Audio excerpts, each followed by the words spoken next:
Dati, magpapasko noon nung nagkaayaan kami ng mga pinsan ko na magsimbang gabi. Uy, Jed, magsimbang gabi tayo. Oo nga, sabi kasi nila pag nakompleto mo yun, matuto pa daw yung wish mo. Hindi ba nakakaantok yun? Tapos, pagkatapos, kain tayo ng lugaw doon kina Aling Nena. Katabi lang yun ng simbahan. Oo nga, sige. Yung totoo, yung lugaw lang habol nyo, no? Pero paano tayo bibili ng lugaw? Wala akong pera. Ako din nga. Mangaroling na lang kaya muna tayo. Ay oo, tapos yung ibibigay nilang pera yung ipambibili natin. Ang talino nyo talaga.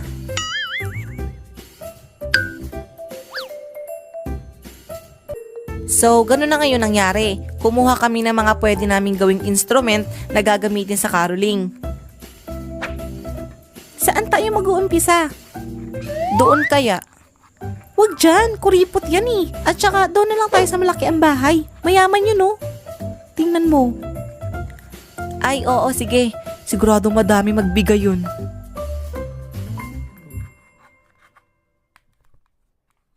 Okay, ready na tayo ah. 1, 2, 3. We wish you a Merry Christmas. We wish you a Merry Christmas. We wish you a Merry Christmas. Oh, eto na. Muntik na kayo magkasabay-sabay ah. Thank you. Thank you. Ang babait ninyo. Thank you. 2 piso lang? Kuripot naman nun.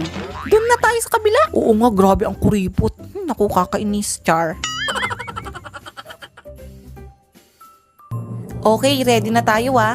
1, 2, 3. We wish you a Merry Christmas. We wish you a Merry Christmas. We wish you a Merry Christmas. Patawad! Wala naman kayo sa tono eh. Hindi pa kayo sabay-sabay.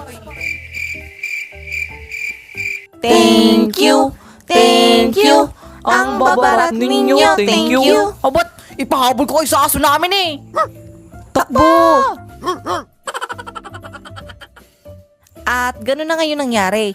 Nangaroling kami kung saan-saan para makapangolekta kami ng pera para mamaya. Last na bahay na to. Oo nga, sige tara.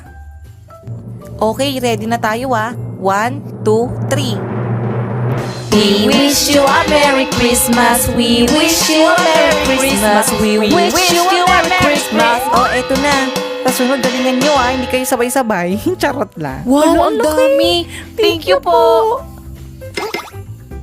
Thank you. Thank you. Ang babait ninyo. Thank you. Oh, ako na magtatabi nito ah. Uutangin lang yan ng nanay mo eh. Wag na, ako na. Uy, hindi ah. Itatabi ko to, promise. Last time, inutang lang yan ng nanay mo eh. Tapos anong sinabi nung siningil mo? Sisingilin din daw niya yung buhay mo. Hindi na yan. Pagkatapos mangaroling, tutulog na kami. Tapos sabi nila pupuntahan na lang daw nila ako kapag madaling araw na. Jed, gising na! Uy, Jed, gising na. Jed, andyan yung mga pinsan mo! Gumising ka na, aba? Inaantok pa ako eh. Di pupunta na kami nun sa simbahan. Di ko nga alam kung lumiligo pa kami nun. Mga bata pa lang kami nun, huwag kayong judgmental. Magandang gabi sa inyong lahat. Magsisimula na po ang ating misa. Ang tagal namang matapos ng misa. Oo nga, ang tagal matapos. Grabe, nakakainip. Kakaumpisa pa lang. Pero oo nga, nagugutom na din ako. Gusto ko na ng lugaw. Shhh! Ang ingay ng mga batang ito. Grabe, legit yung inip namin sa loob ng simbahan, lalo na pag naaamoy na namin yung mga tindang pagkain sa labas. Humayo kayo at magpakarami.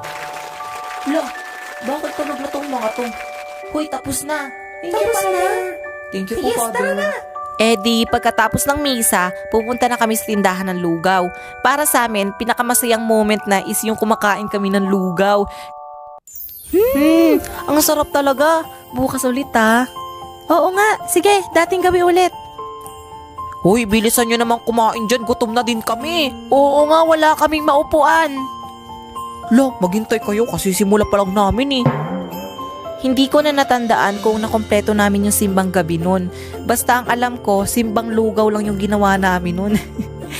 Basta laging tandaan, ang pagsisimba, sinasa puso yan ha. At laging magpasalamat sa mga biyayang natatanggap natin, malaki man ito o maliit. Merry Christmas sa inyong lahat! Huwag kalimutang mag-like at subscribe ha! Salamat!